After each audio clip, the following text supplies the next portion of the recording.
Good afternoon, everybody. Okay. So this afternoon at Howard University, the president will thank staff, volunteers, and everyone who helped ensure everyone could make their voices heard in the midterm election. As you heard him say yesterday, the president, with their votes, the American people have spoken and proven once again that democracy is who we are. And while we don't know all the results just yet, we do know that states across the country saw record voter turnout. And voters also spoke clearly about their concerns, from fighting inflation to addressing crime to protecting our democracy and the right to choose. These are issues the president has been laser focused on from day one and it will remain top priorities for him. And as he said yesterday as well, no matter what the final tally in all these races will be, he is prepared to work across the aisle to deliver for the American people. That's what people want, and that's what the American people deserve. With that, I will turn it over to my colleague, National Security Advisor Jake Sullivan, who is going to talk through the president's upcoming travels. Jake? It's been a long couple of days, my friend. Go ahead, Jake. Good afternoon, everyone. I'll take a few minutes to walk through the trip over the next several days, and then I'll be happy to take your questions. And I would just ask for your patience because there's quite a bit to get through, given an action-packed schedule that the president has across 3 stops over a week. Before I get into the president's travel across North Africa and Asia, I want to provide a brief update on our efforts to ensure Ukraine has what it needs to defend itself. Today, the United States will be announcing another package of security assistance for Ukraine, including important air defense contributions like missiles for Hawk air defense systems, as well as 4 U.S. Avenger air defense systems that come equipped with Stinger missiles. This equipment will complement other air defense contributions announced by our allies and partners in the context of the Ukraine Defense Contact Group that Secretary Austin chairs. When I was in Kyiv last week, I had the chance to consult directly with President Zelensky and his team on the ground about what Ukraine needs to be in the strongest position possible on the battlefield. This increased air defense will be critical for Ukraine as Russia continues to use cruise missiles and Iranian-made drones to attack critical civilian infrastructure. With that, let me turn to the trip.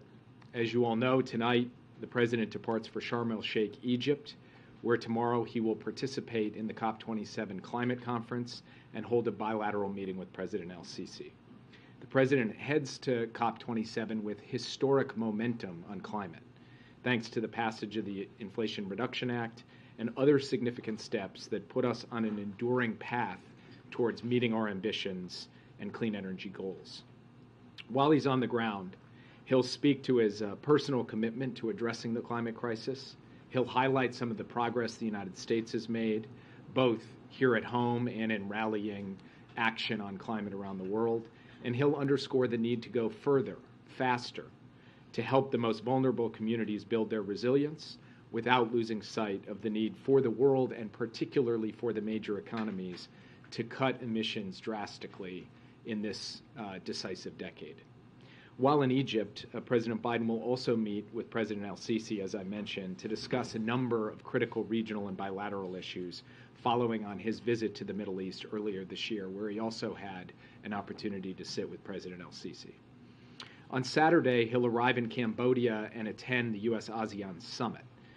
He'll reaffirm the United States' strong support for ASEAN centrality and build on the achievements of the historic U.S.-ASEAN Special Summit that was held in Washington, D.C. earlier this year. He will also hold a bilateral meeting with 2022 ASEAN Chair, the Prime Minister of Cambodia, Hun Sen. On Sunday in Cambodia, he will participate in the East Asia Summit. He will underscore U.S. support for the ASEAN-led regional architecture in the Indo-Pacific and discuss opportunities to ensure a free and open Indo-Pacific that is more connected, more prosperous, more secure, and more resilient. He'll also hold bilateral and trilateral meetings with the Prime Minister of Japan and the President of Korea. in light of the continuing nuclear and missile threats posed by the DPRK, as well as growing alignment among our countries in promoting peace and stability in the Indo-Pacific region. On Monday, President Biden will be in Bali, Indonesia, where he will hold a bilateral meeting with Indonesian President Joko Widodo. He will thank President Widodo for his leadership, his chairmanship of the G20, and highlight the growing importance of the U.S.-Indonesia strategic partnership. Later in the day on Monday, President Biden will hold a bilateral meeting with President Xi Jinping of China. This is the first time that President Biden and President Xi will have this is the first time that they will meet face-to-face since President Biden became president. President Biden has made it a priority to keep lines of communication open with President Xi, to responsibly manage the competition between our two countries, and he believes there is no more important channel than that between the leaders of the United States and China. From day one of the Biden administration, our approach to the PRC has followed the same fundamentals. Invest in the foundations of our strength here at home, align our efforts with a network of allies and partners, and compete responsibly to defend and advance our interests and those of like-minded nations. The meeting between President Biden and President Xi will be an in-depth and substantive opportunity to better understand one another's priorities and intentions, to address differences, and to identify areas where we can work together. Because working together to address common problems is in our interest, and because it is what the world expects of responsible powers. On Tuesday and Wednesday, the President will attend the G20 summit, where he'll focus on a range of pressing global economic challenges, especially for emerging and vulnerable economies, including energy security and the clean energy transition, food security, debt relief for low and middle-income countries, multilateral development bank reform, and the launch of a pandemic preparedness fund. He will also rally like-minded nations to speak out forcefully against Russia's illegal invasion and illegal war in Ukraine, which has exacerbated many of these challenges. President Biden will join with fellow G7 and G20 leaders to host an event on the Partnership for Global Infrastructure and Investment, PGII, where the U.S. and other partners will announce a series of high-impact infrastructure projects across the developing world. The President will have the opportunity to hold a number of other bilateral meetings on the margins of the G20, and will announce those in due course. Among others, we expect that he'll have the chance to sit for the first time with the prime ministers of both the United Kingdom and Italy, the new prime ministers who have both recently taken office. This trip comes at an important moment, and President Biden heads off with the wind at his back. The United States has helped rally the world to oppose Russian aggression in Ukraine. We have built a strong foundation of engagement with allies and partners in the Indo-Pacific. We've launched impactful new initiatives in the Indo-Pacific, including PGII and the Indo-Pacific Economic Framework. We're leading collective efforts on climate, health, food, and energy security. And we've made far-reaching foundational investments in our industrial and innovation base and in modernizing our infrastructure here at home.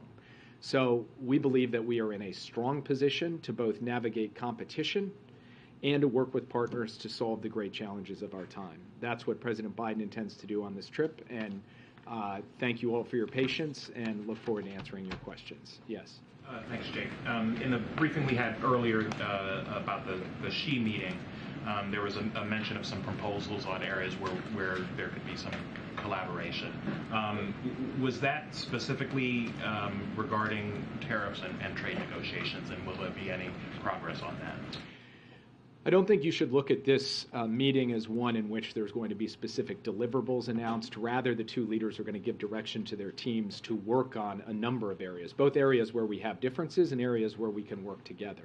That will include direction to the economic teams to address our concerns about Chinese economic practices and to deal with some of the underlying differences of view and perspective on economic matters. It will also involve giving direction to try to work on issues on which we do have common interest, whether it's health, counter-narcotics, climate, or other areas.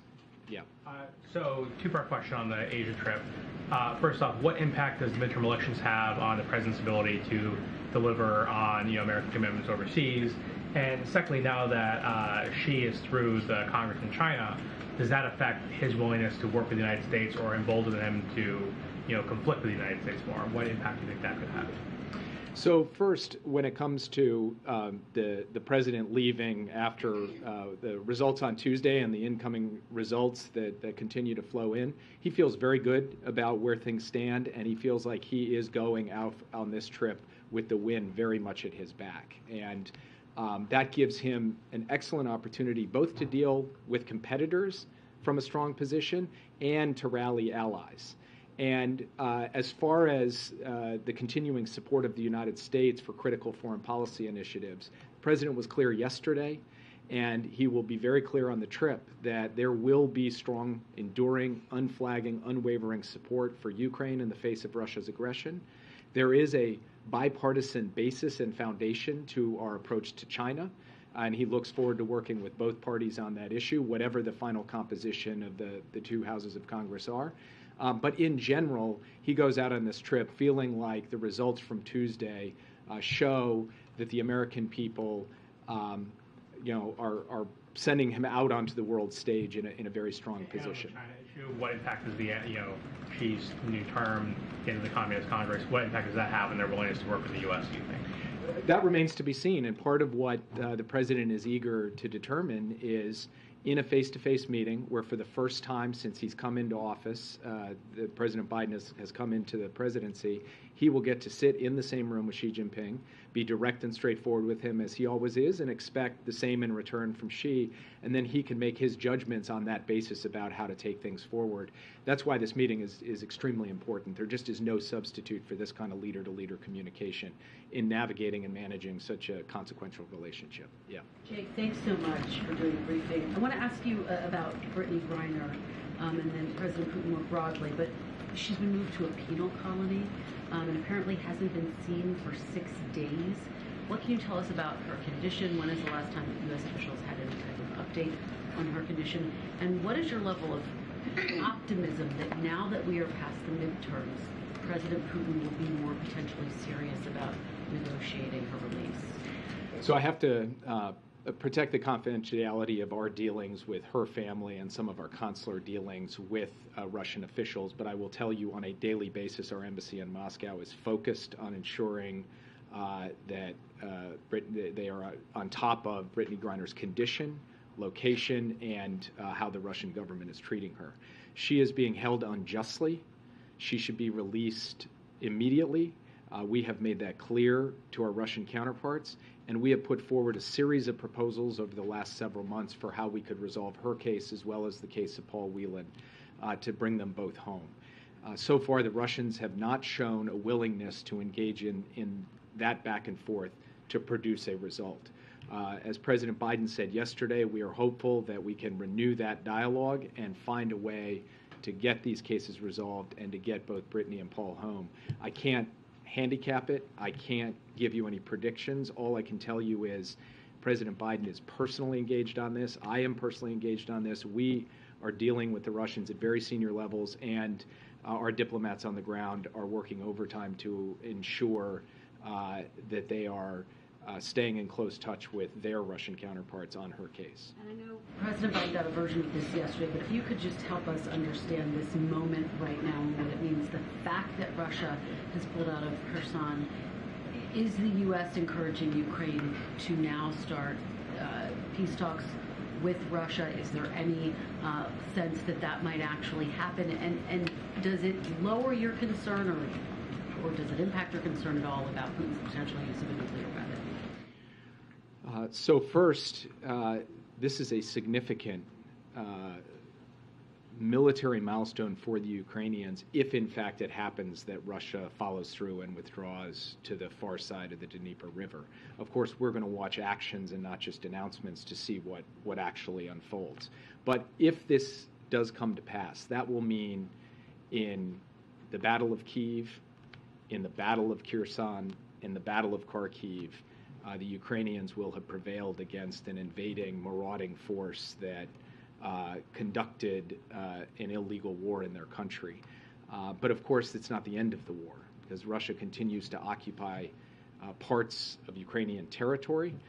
We are continuing to support the Ukrainians in their effort to defend their sovereignty and territorial integrity.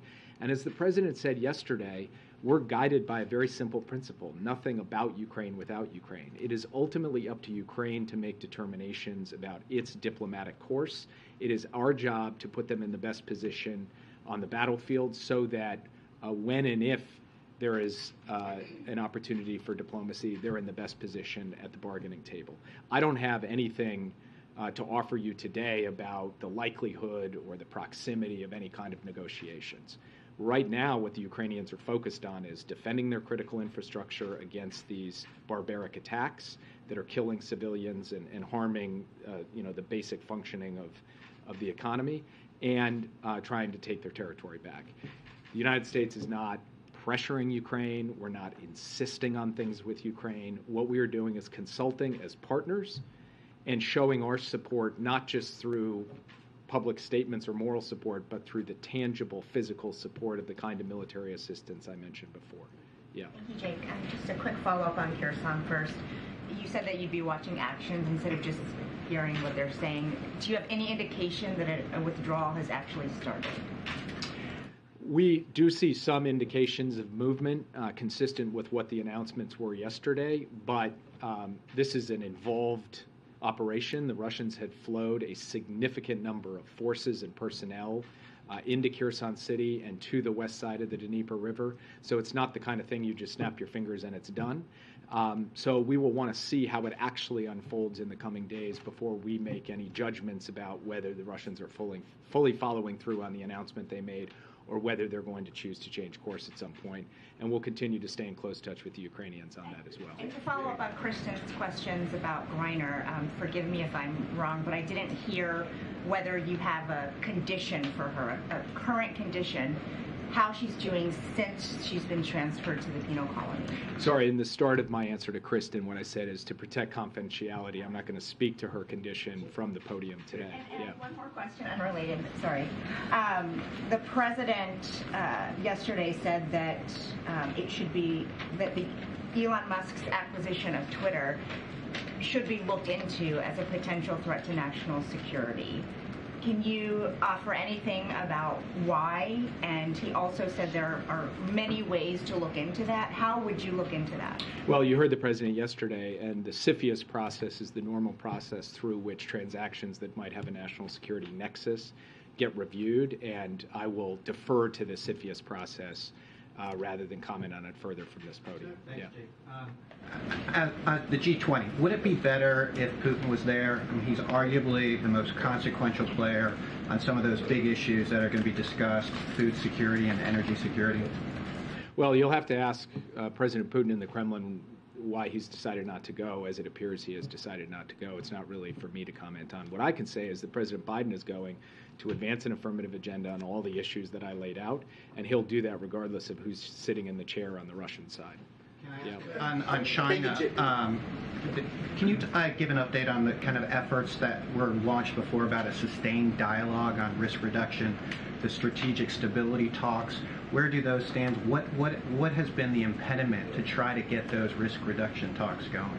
Well, first, we do believe that with the U.S. and Chinese militaries operating in proximity to one another in the Indo-Pacific, in many different areas of the Indo-Pacific, it is important to have channels of communication between our militaries so that we can avoid accidents, miscalculation, escalation, and we can avoid having anything that might tip over into conflict. That to us is important, that type of communication, that type of engagement. Further, we've expressed our concerns about aspects of strategic stability in the context of China, as we have in the context of Russia. And we've indicated that good substantive dialogue between significant countries like the U.S. and China can help produce greater stability over time. I'm not going to get ahead of the conversations between the two presidents. These topics, of course, will be touched on. What comes of that, in what form, over what time, with what participation, I won't get ahead of today. Yeah. Thanks, Jake. The president said yesterday that he found it interesting that Russia waited until after the midterm elections to announce this withdrawal from Kherson. The implication being that Russia was held off on withdrawing to have some kind of effect on the midterms. So was the president just speculating there, or do you guys have any evidence to back that up? And then I have a Griner question. I think what the president said should be taken at face value. He thought it was interesting timing that you had the election on November 8th, and on November 9th they made the significant announcement at Kyrgyzstan, and I'll just leave it at that. Yeah. And then on Brittany Griner, given that the president said that he would be open to meeting Putin to discuss Brittany Griner's situation, would the president be willing to meet with the foreign minister, Sergei Lavrov, at the G20 to discuss Brittany Griner and Paul Whelan? There's no plans for the president to meet with the Russian foreign minister. So I want to ask you about Lebanon. Do you think this administration will deal with any elected president in Lebanon is backed up from Iran and Syria?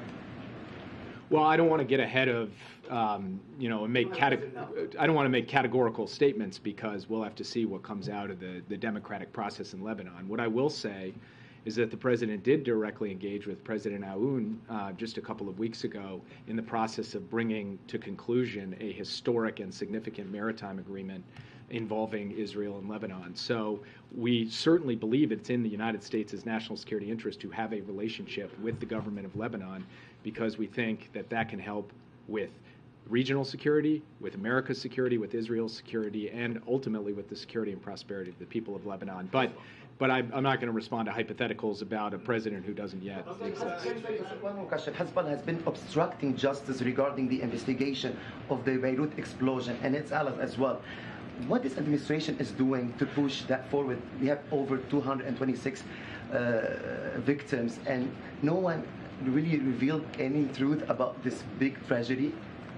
It continues to be the focus of the U.S. government as it has been from the day that President Biden came into office to try and drive towards answers and accountability when it comes to that explosion, and we'll continue to work that as actively as we possibly can. Yeah. Thank you very much, Jake. Questions about Brazil after Russia, after Asia. Are you going to Brazil to meet with the president-elect Lula?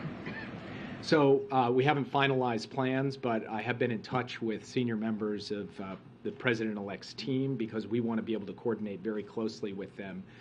Whether that involves me going down there or some folks coming here, we're still working out. But I think that you can expect face-to-face engagement at high levels between the incoming team and our team so that we can hit the ground running once President-elect Lula becomes president on January 1st. Follow-up, what kind of challenges do you see with the new government of Brazil, for example, related to the Russia war in Ukraine? Lula said he will talk with Russia and Ukraine to try to end the war. What do you think about that? And today, Secretary Kerry met with Lula's team and they discussed help to protect the Amazon.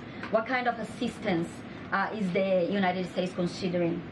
So President Biden has had a very long-standing view that it is the obligation of the United States and other major economies to help Brazil protect its rainforest.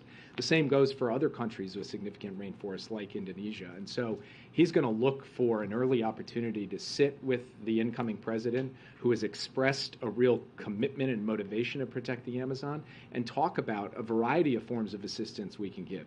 Not just technical assistance, but financial assistance as well. That's something President Biden sees as a real priority. And with respect to Russia's war on Ukraine, President Biden had an opportunity briefly to speak with the president-elect shortly after his victory, and they agreed that they would talk in detail about all of these issues, including the Ukraine issue, when they have the chance to meet in person. I'm not going to get ahead of that conversation because I think the two of them should have the chance to talk before I characterize it. Yeah. Thank you. General Milley yesterday had a pretty staggering assessment of the casualties from Russian casualties in this war so far, saying that 100,000 have been wounded or killed. Can you discuss what impact is this having on Putin domestically in terms of support for this war, and just how long do you think Russia can keep operating at this casualty rate? Well, the numbers are really quite striking, and we're talking about just an immense amount of suffering on the part not just of those who have died or been injured in the war in Ukraine, but their families and their communities across Russia. And one of the reasons why we believe that Russia should end this war and leave Ukraine is for the good of those families and communities inside Russia. It is difficult at the moment for us to characterize the internal political situation inside Russia.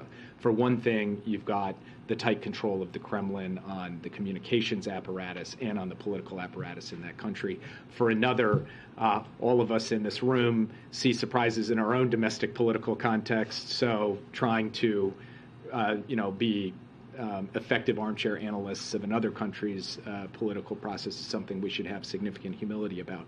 But we are watching closely for these impacts, economically, socially, and beyond, because you simply cannot visit upon your country this level of suffering without it having reverberating impacts of various kinds. So we will have to see how that unfolds. And how long do you think they could keep operating at this level of casualties? Well, first, it's clear that the fact of Russian military losses on the battlefield is having an impact on their ability to hold territory in Ukraine. We've seen that in Kharkiv. We've seen that in the announcement that they have made about Kherson. So it's having an impact. But the larger how long question is not one that I can put a timetable on, because war is inherently unpredictable. And so all we can do is continue to try and make sure that for our purposes, we're giving Ukraine what it needs to do its part, and then we will, of course, analyze how Russia is postured and positioned as we go forward. Yeah. Yes. So I wanted to ask two questions about the meeting with President Xi. One, yesterday, the president did not commit to telling President Xi that they would, or the U.S. would, defend Taiwan militarily. How should Taiwan be interpreting that answer? And secondly, the Treasury released a report today saying that, or criticizing China for not being more transparent about its foreign exchange policy, and explicitly calling it a failure. Will the two leaders speak about that tomorrow as well? So on your first question, as many of you know, having seen President Biden go into consequential meetings with foreign counterparts, he doesn't like to characterize what he's going to say to them. He likes to actually go say it to them. And as for how Taiwan might react to that, we'll have the opportunity as an administration to brief Taiwan on the results of that meeting, and I'm confident that they will feel very secure and comfortable in the United States' position when it comes to our support for peace and stability across the Taiwan Strait, and our commitment to the Taiwan Relations Act, which does commit the United States to ensuring we're providing the articles for Taiwan's defense. Yeah. Oh, and you asked about the FX report. I would just say that this has been a longstanding concern of the United States. It's been reflected in previous reports. It doesn't come as a significant surprise, but it is an area of significant concern for the United States. And I can't tell you standing here today whether that particular topic will come up among the wide range of things we have to discuss with the PRC. Questions on Egypt. Can you give us a little bit of details about the bilat between the President and President Sisi? Is regional security is one of the issues going to be discussed? And on the meeting with Xi Jinping, can you give us some kind of assessment of how do you see Russia position vis-a-vis, China position vis-a-vis Russia? Do you think that you were able to neutralize him from supporting Russia so far? And what more do you think that the president can raise issues to make sure that they will stay the way it is and not involved with the war in Ukraine? So first on the PRC, we have not, since President Biden and President Xi spoke some months ago, seen the PRC providing military equipment, weapons for use on the battlefield in Ukraine. And we have not seen kind of wholesale efforts to backfill or undermine the sanctions regime, though, of course, the PRC has continued its economic relationship with Russia over the course of the past many months. One other positive signal that we have seen was during the recent visit by the German Chancellor, Olaf Scholz, to the PRC, the statement on nuclear weapons, and Xi Jinping specifically talking about the need to avoid the use of or even the threat of the use of nuclear weapons anywhere in the world. And in that context of that conversation, we regarded that as constructive. On the other hand, we believe that, of course, every country in the world should do more to prevail upon Russia, especially those who have relationships with Russia, to end this war and leave Ukraine. President Biden will have the opportunity to talk in detail about the Ukraine crisis during his meeting with President Xi. On the meeting with Sisi, it will cover a range of issues between the U.S. in terms of our strategic partnership, as well as issues in the region. And that includes, of course, Egypt's role in the Israeli-Palestinian conflict. President Biden and President Sisi engaged directly last year during the conflict in Gaza. Ongoing efforts to deal with both Gaza and the West Bank. Egypt has a stake and a role in, and they'll discuss that. They'll discuss what's happening in Yemen, where Egypt also has an important role to play, as well as a number of other critical issues in the area. Yeah. Thank you, Jack. I have two questions. North Korea has criticized the recent cyber security conference held by the United States, when the President Biden and South Korean President Yoon Suk-yeol at this meeting today. Will the two leaders discuss North Korea's cyber hacking, include nuclear issues? Second question, do you think North Korea will conduct its 7th nuclear test during the G20 and the SM summit? If so, how will you respond? Well, we've been very transparent about our concern that North Korea, that the DPRK would conduct its 7th nuclear test at some point in this broader time frame. And by broader, I mean we've been talking about this now for a couple of months. That window still remains open. Our concern still remains real. Whether it happens in the next week or not, I can't say.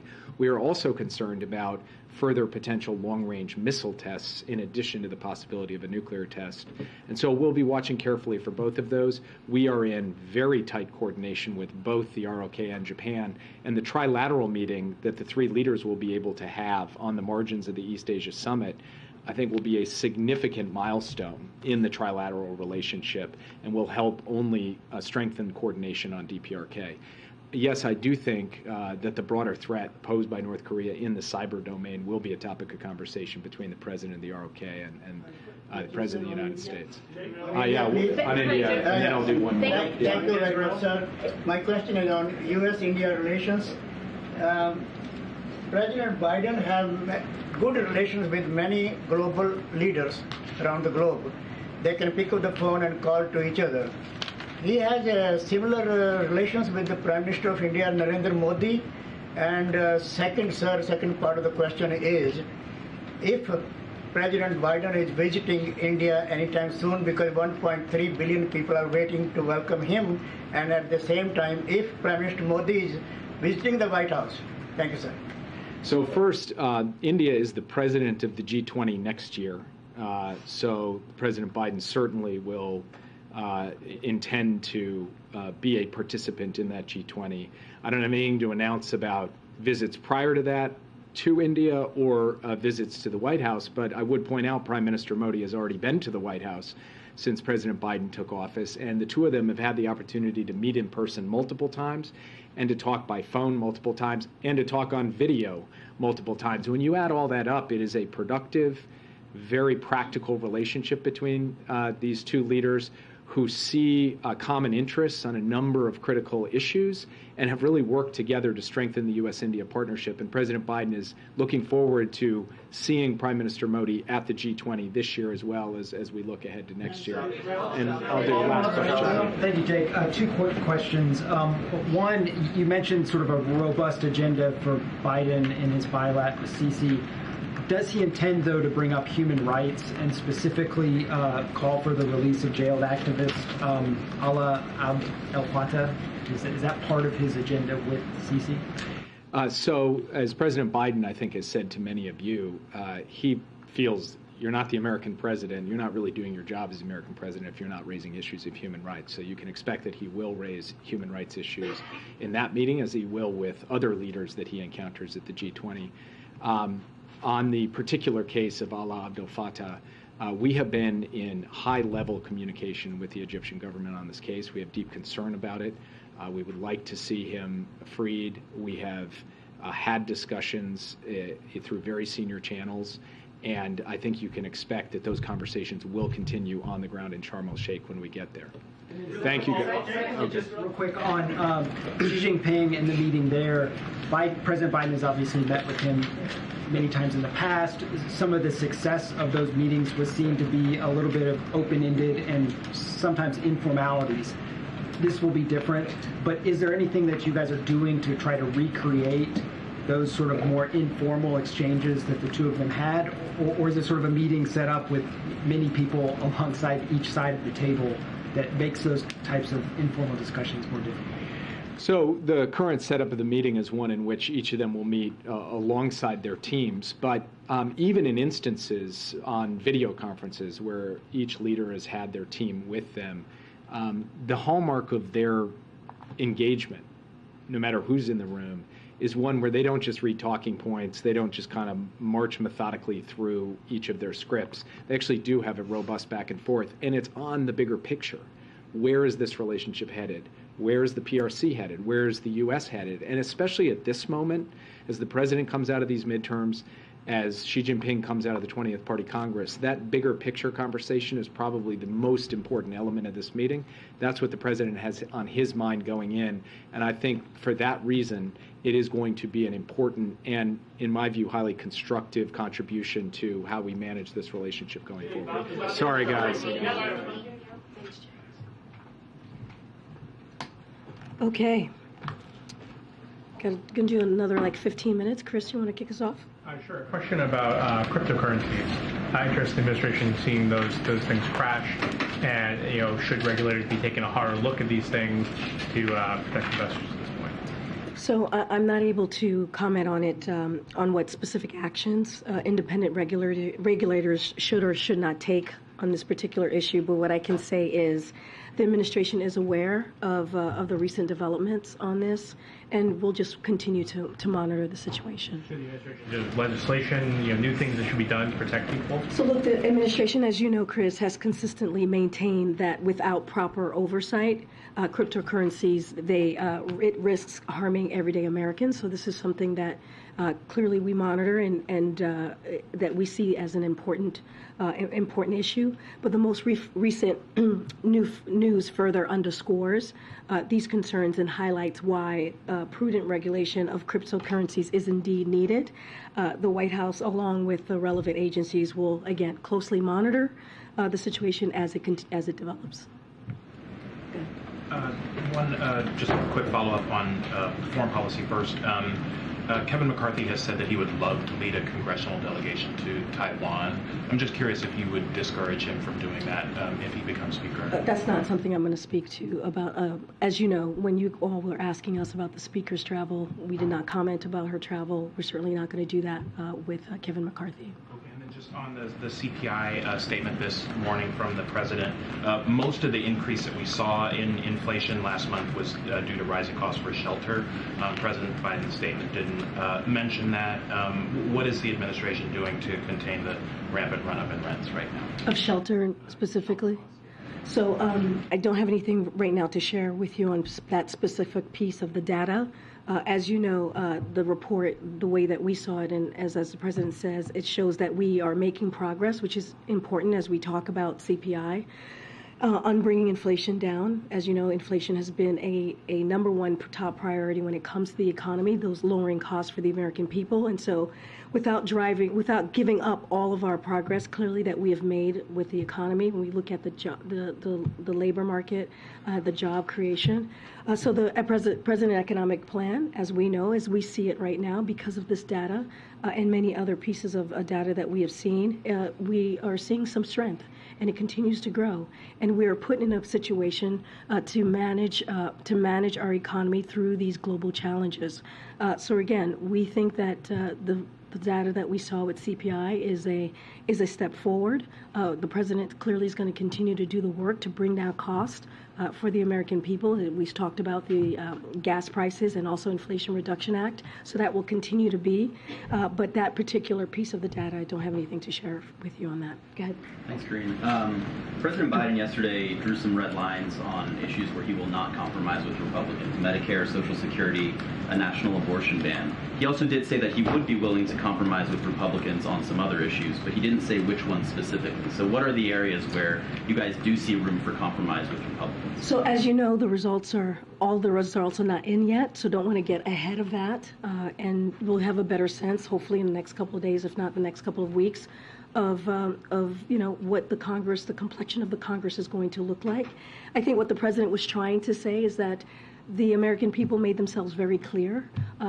the last couple of months, you've heard the president lay out the stark contrasts. He laid out the choices that the American people had to make just a couple of days ago, and they were very clear about that, which is making sure that we continue to lower costs, making sure that we do not repeal Inflation Reduction Act, making sure that we continue to deliver for the American people, making sure that, let's not forget, democracy was also a choice that the American people made. And so that's what he's talking about. He's talking about basically the wins that we have been able to deliver for the American people. He's not willing to roll that back. And as we know, congressional Republicans made themselves very clear leading up to Tuesday that they were going to roll back Medicare. They were going to roll back Social Security, not even roll it back, just cut it all off, right? Chop it out. And so the president's saying he's just not willing to do that. And let's not forget, these are issues that the American people see as very popular and important to them. So that's what he's talking about. You don't want to get ahead of the results, but it was the president who said yesterday that he'd be willing to compromise on certain issues. So has he not thought through what those issues would be? It's just no, I hear your question. You're saying he's being willing to compromise, but at the same time, we have to see what the results are. And of course he's going to say that. He's the president of the United States. Of course he's going to say, I'm willing to work with the other side. We're talking about President Biden, who has done that. He also laid out that he has, since his administration in the past 20 plus months, he has passed 200 bipartisan laws. Signed 200 bipartisan laws. And so he is saying that he's willing to work with the other side, as he has said before. But once we know what we're working with in the next, hopefully, couple of days, if not longer, then we'll have those conversations and can talk more. And then quickly on democracy, the president yesterday talked about, this being an example that democracy works. He really emphasized that. I think he's expected to talk about that later today as well. I know that you guys have pointed to some statewide races where some prominent election deniers did not win, but I believe at the latest count, at least 145 election deniers running for the U.S. House have won their races. So given that, how does the president assess the state of U.S. democracy and the health of that democracy when so many election deniers are being elected to Congress, a majority of the Republican caucus? So the president has been very clear that he still sees that he believes our democracy is still under threat and that the American people have to defend it. That's something that he's going to continue to say. And the part of that is rejecting election lies or those who would use violence to overthrow democracy. And so you did see that from the American people. But again, it's still under threat. One election will not change that, right? And so there's still work to be done. There's still work to strengthen our democracy, and there's still work to protect our democracy. Again, it's not going to happen under one election or even 2020 election, right? We've continued to work towards that. Again, Mary. I'll come to the back in a second. Go ahead. Can you describe more of the president's phone call yesterday with Leader McCarthy? He noted they don't have much of a personal relationship, so how did it go? Did he get a sense that there are areas where they will be able to compromise going forward? I'm not going to get into more details into their private conversation. I'm sure Leader McCarthy will have more to say on his end.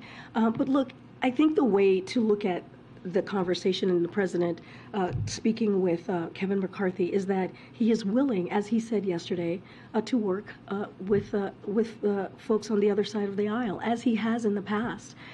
He is willing to do things in a bipartisan way. This is a president who has made that a priority, not just as president, but as vice president and also as senator. And so he is, just as long we are delivering for the American people, that is something that he wants to see. And we've done that. Let's not forget the gun legislation. We saw a movement on guns that we hadn't seen in 30 years, the bipartisan infrastructure legislation, the CHIPS and Science Act, the PACT Act to actually really give some relief, some health care to our veterans. So there's ways that we can work together, but we'll see. We'll see what the agenda will be. And is the president going to go down to Georgia to lend some support to Raphael Warnock in this runoff? Is that under consideration? So I don't have anything for you right now to speak to, but clearly the president will do whatever Senator Warnock needs him to do to help him win. The DNC made significant investments in Georgia this year, but again, I don't have anything right now to lay out as far as any travel that the president will be making. Has Warnock made a request? I actually have not heard of a request. I just don't have anything to share on that. Okay. I'll come to that. Karine, thank you so much. The president's obviously going to climate summit to COP27. How does he reassure leaders, given that he is anticipating a Republican Congress, that any new agreements that they come to will be carried out here, will be codified if need be, given that he's got to reach across the aisle? We'd say that last part, how can he reassure the leaders that whatever new agreements they reach there will be carried out, will be codified here, given that we are expecting that he will be working with Republicans? Well, I mean, this is a president who has been in front of world leaders, who has traveled abroad, as you know, multiple times in the past 20-plus months of his presidency. And let's not forget, as vice president, and let's not forget, as senator. So he has, as we know, a lot of respect for some of these leaders. He has very close relationships with many of these leaders. He has done business, if you will, and talked about really key important issues over the last few years, if not decades. So I think there's a level of trust and understanding on how this works. And, you know, I also feel as if, I also think that we don't want to go too far, right? Because we're still waiting on results. We're still waiting on what will happen with Congress, both the Senate and the House. But again, it was a good night for Democrats. It was a historic night for Democrats. And like Jake said, just from here, just moments ago, the president goes into, goes to Asia with the wind at his back. And it's not the first time. One of the last times he went, it was the bipartisan infrastructure legislation. You know, there are wins that they have seen us deliver on. And so I think there is a level of trust with this particular president. I just want to ask you one quickly on the economy. Inflation not as high as was expected, but we are hearing about these layoffs of these major companies, Meta and Twitter. What is the message to American companies who are concerned that those layoffs could be a sign that the economy could be headed toward a recession? So we are aware of the layoffs at Meta and other tech companies that you just laid out, Kristen. I don't have a comment on the moves announced by Meta today specifically, but more broadly speaking, the most recent jobs and CPI report, the one from today, suggests that the U.S. economy continues to grow, and it's also adding jobs, which is incredibly important. And Americans are beginning to see a much more needed break in inflation, so that does matter. If you just look at CPI, let's not forget the GDP, where we saw the last quarter, we saw the economy grow by 2.6%. All these data points matter as to how we're growing and where we're headed in an economy. You've said several times from this perch right here that the White House wants to remain independent from the Justice Department. I cover the Justice Department at DOJ. Those folks will say we want to stay totally independent. I know Jake was asked earlier by Weija about this comment with Elon Musk and having people, it's worthy of looking into Elon Musk's relationship with other businesses. He talked about CFIUS. CFIUS is made up of the Treasury Department and DOJ officials. The president has been criticized in the past for talking about the Department of Justice and looking into people related to January 6 subpoenas. What did he mean? What does that mean when the president says worthy of being looked into? It's raising some questions. So the National Security Advisor, Jake Sullivan, just answered that question. I'm just not going to go beyond that. He is, as you know, the advisor to the National Security Council. I'm just not going to go beyond that. And as the president said, and as I have said many times, we just refer you to the committee. I don't have anything else to add. I agree. And one follow-up, I wanted to ask Jake this. When the president meets with President Xi, it's their first time meeting in person since President Biden took office. When he comes back, I know it's too early to tell if Republicans are going to take control of the Senate, of the House. If so, even if one body, they want to investigate, and when I say they, I mean Republicans, the origins of COVID-19, that's something Republicans have on their agenda. They've been talking about it. Will President Biden ask President Xi about the origins of COVID-19 and bring up that issue with him in person? Again, I'm not going to get, and Jake has said this as well, I'm not going to get ahead of the agenda of what they're going to discuss. When they have their bilat, certainly we will share the conversation and what came up. The president has always been clear on getting to the bottom of COVID. And has been very clear in reports that we have put out on the origins of COVID as well. But I'm just not going to get ahead of that conversation. Go ahead. Thanks, Karine. The president said yesterday, I'm not going to change anything in a fundamental way. But the president's approval ratings are still low. An overwhelming majority of voters in exit polls said the country's headed in the wrong direction, especially on the economy. So how is the White House sort of squaring those two things? Is there no change needed, I guess, in terms of satisfying those voters who are saying that they think the country's headed in the wrong direction? Well, we think that, well, let me step back for a second. What the president was talking about, that he wasn't going to renegotiate things that have already passed, right? You think about the Inflation Reduction Act, and you think about what that's going to do for the American people, lowering costs, which is something that he has said that is going to be a priority for him, and continuing to do that. Lowering healthcare costs, lowering energy costs, which he also said this yesterday, American people are going to feel early next year, which is just a few weeks away, a month or two away. And so that's what, when we talk about that, Republicans were very clear. They wanted to repeal that. They wanted to take away the Inflation Reduction Act. And so that's what the president was talking about, making sure that we do not take away the things that we have been able to accomplish, the successes that we have been able to see for the American people. Look, I know you're talking about the president's poll, but the thing about it is, when you look at these pieces of legislation, when you look at the work that we have done, when you look at the issues that the president has worked on, they're all popular. You think about abortion rights, and you think about how that was a top priority for the American people. That is something the president is working on. You think about inflation. Yes, the American people are feeling that every day.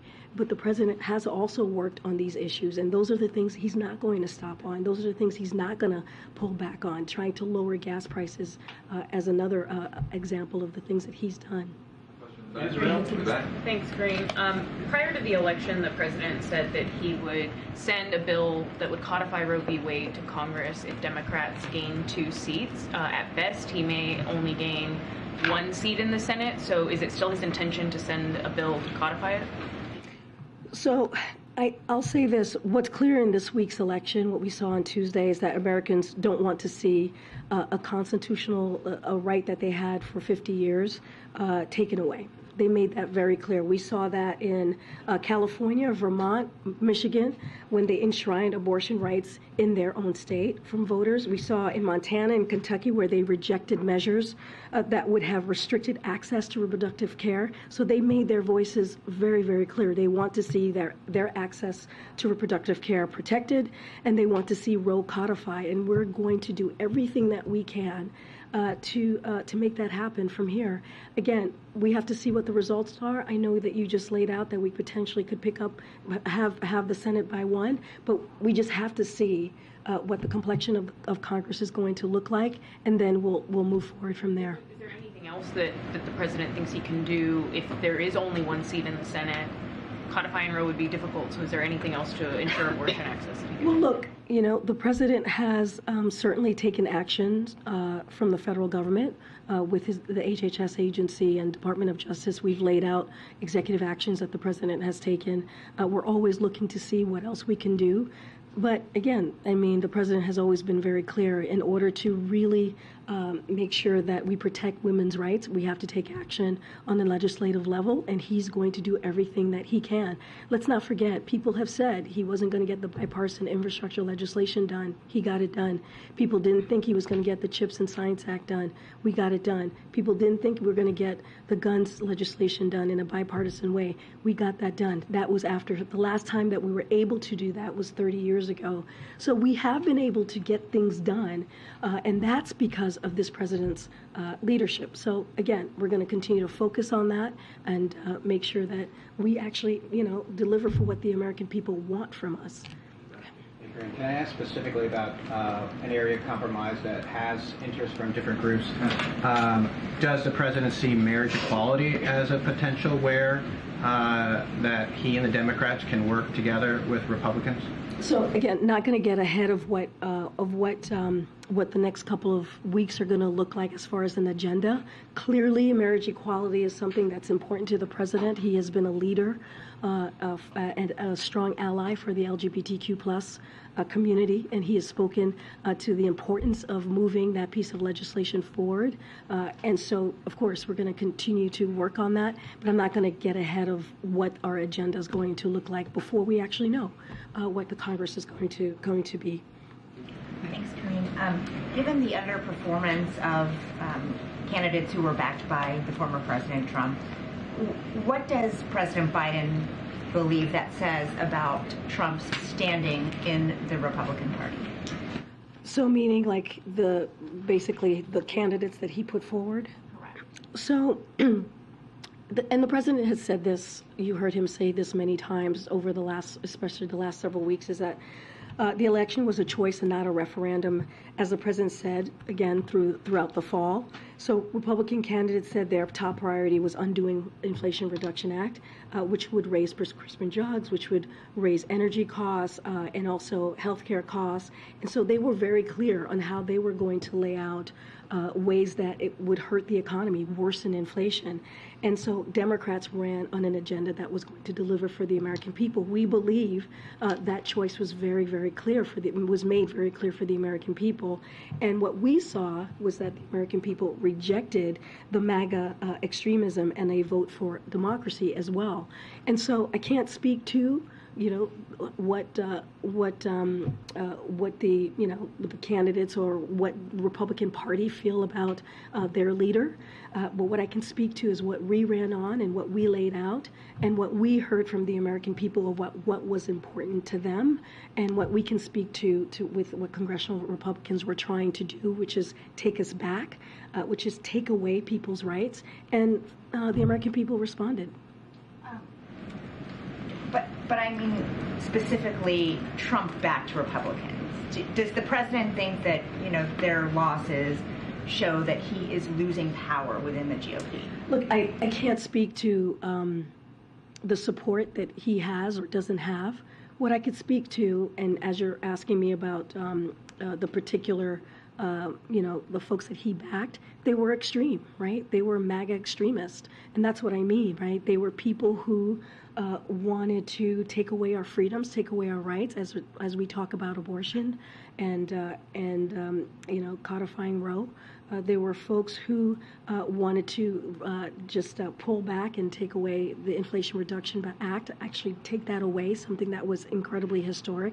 They wanted to do the opposite of what we're trying to do, which is deliver for the American people. They had extreme views, even as election deniers, even on democracy.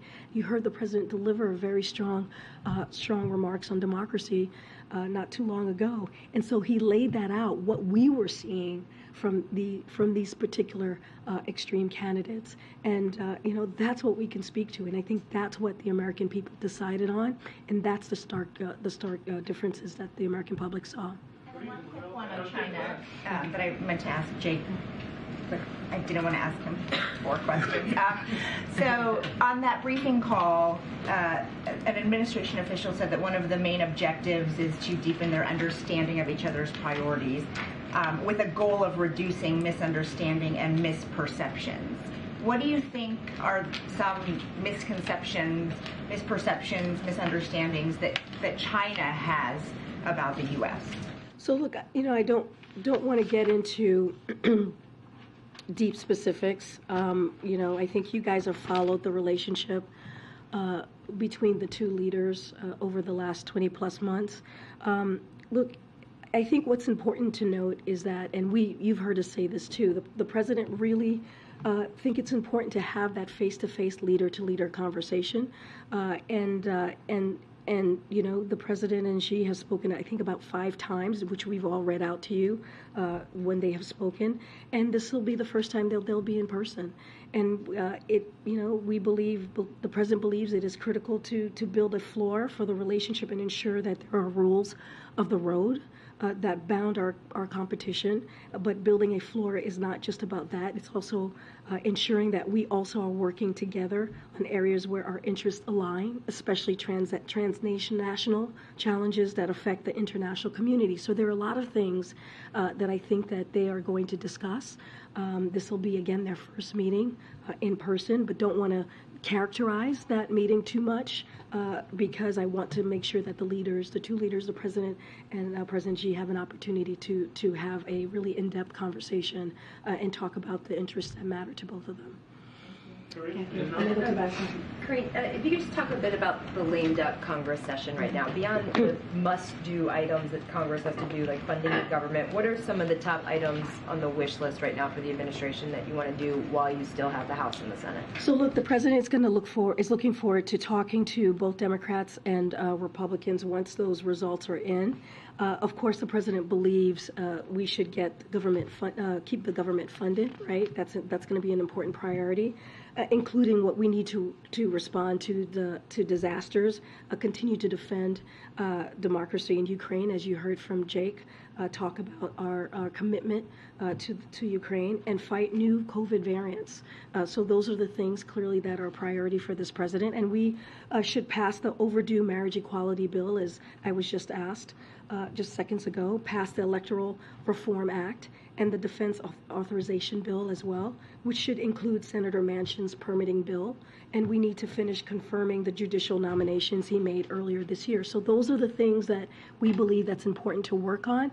Again, we look forward to discussing this with Democrats, both Democrats and Republicans, once the results are in.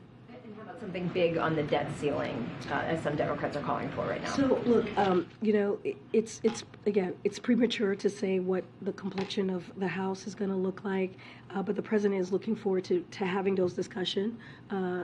Priorities with Democrats and Republicans, as I was just saying, their congressional leaders. The debt limit should never be a matter of political brinksmanship, as you've heard us say. The President looks forward to working with Congress to responsibly address the debt limit before its expiration. But again, we're gonna see the results once they come in, and he looks forward to having those conversations with leaders from both sides. Thank you. You talked a little bit earlier about a list of what the President was able to do versus what he wasn't able to do. And for those, especially in the African American community who helped take Biden to the presidency, when you talk about going forward in these next couple of years, do you think, given those who were recently elected, that you'll have more or less ground when it comes to issues of criminal justice reform and voting rights?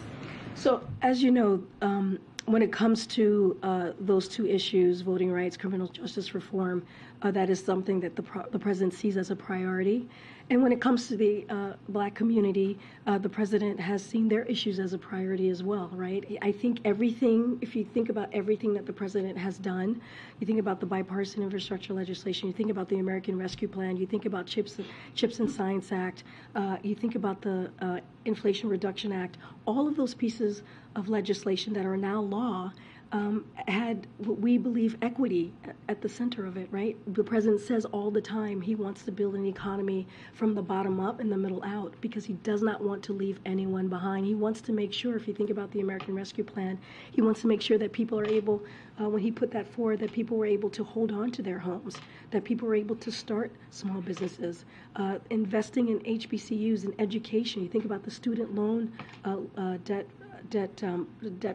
forgiveness policy. All of those things are meant to help families in the African American community, but also just Americans across the board. And so that is something that the President has done to make sure that we don't leave anyone behind. But to your question about criminal justice reform and also voting rights, yes, that is something that's a priority that we need to make sure that we work towards getting those pieces of legislation done. And the President's going to continue to work with Congress. Really quickly, for the states who, when you talk about the infrastructure bill, for the states who did not use the money the way that the Biden administration wanted. You mean the American Rescue Plan? Sorry, the American Rescue Plan. Forgive me, American Rescue Plan. Do you think that may have even hurt how some people, Americans who were not in favor of Democrats or in favor of Biden and gave him low ratings, do you think that might have hurt? Because even though the money was passed, it wasn't spent like they thought it was going to be spent in their communities. And so that judgment came right back on the president. Let me see if I understood what you just laid out. So the American Rescue Plan, yes, there are some states that have not used the funding to its full capacity, right? I understand that. And we have always encouraged those states and worked closely with local officials and state officials to make sure to encourage them to use those funding, because they're meant for everything that I just laid out. And so that's something that we're going to continue to encourage, continue to have those conversations. I didn't quite get what was the second part of your question? Well, because many Americans may not have seen what they thought, that also may have even hurt Democrats. Well, I mean, I can't speak to that because I have not seen the data on that. But look, I think it's unfortunate. I think it's unfortunate if local officials or state officials refuse to use the funding that was provided through the American Rescue Plan. We have to remember what was in the American Rescue Plan. Let's not forget the child tax credit that helped lower poverty among children. We cannot forget how it helped small businesses get going again.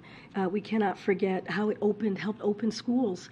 When the president walked in, majority of schools were shut down. So there was so much in that American Rescue Plan that met the moment, and it is unfortunate if politicians use that in a political way, if elected officials use that in a political way, and not give that service that was provided, funding that was provided to their constituents. Because again, the president is not a president for blue states or red states. He says this all the time. He's a president for all Americans.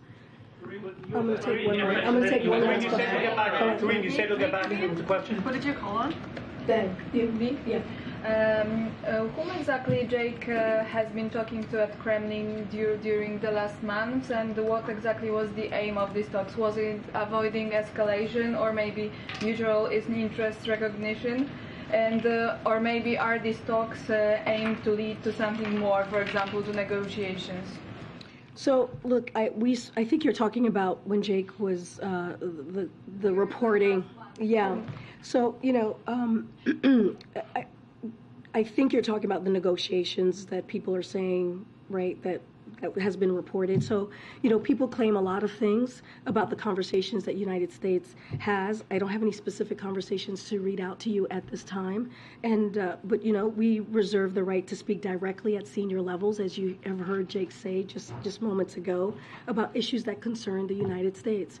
But we want to be very clear, nothing about Ukraine without Ukraine. It is something that the president has said. It is something that we take very, very, we see that as a very important strategy moving forward. This is Ukraine's decision when it comes to any type of negotiations. We see our part in making sure that we strengthen, we strengthen their part in this, whether it is making sure that they have the security assistance to defend themselves, as they have been very bravely, or when it's time when they choose to negotiate. But again, nothing about Ukraine without Ukraine. So I'll leave it there. Thanks, everybody. Thank you.